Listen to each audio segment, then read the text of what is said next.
Pressure does not motivate the brain the way people think it does. In fact, pressure changes how your brain functions. When pressure appears, your brain doesn't think about performance. It thinks about survival. Pressure signals one thing. Something important is at risk. The moment your brain detects that risk, it shifts into a protective mode. This shift happens quietly. Your focus narrows. Your body tenses. Your thinking becomes less flexible. Under pressure, the brain prioritizes speed over clarity, reaction over reflection.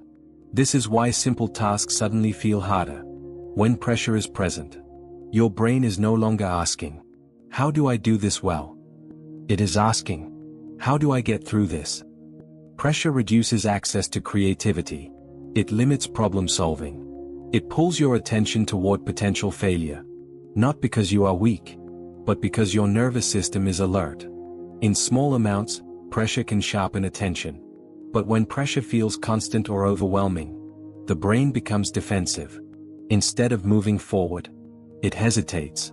This hesitation often looks like procrastination, overthinking, avoidance.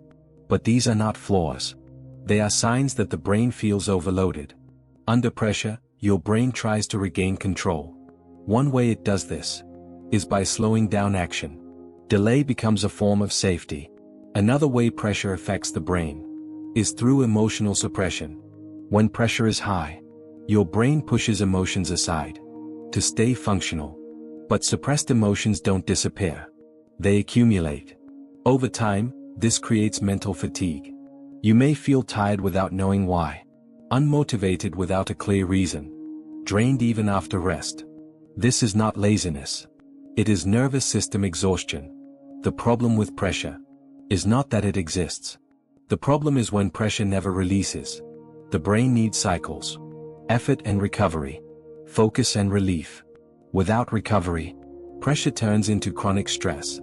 And under chronic stress, the brain stops optimizing for growth.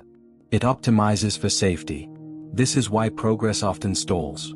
When people feel constantly under pressure, the solution is not to remove responsibility. It is to reduce perceived threat. When tasks feel emotionally safer, the brain regains flexibility. Clarity returns.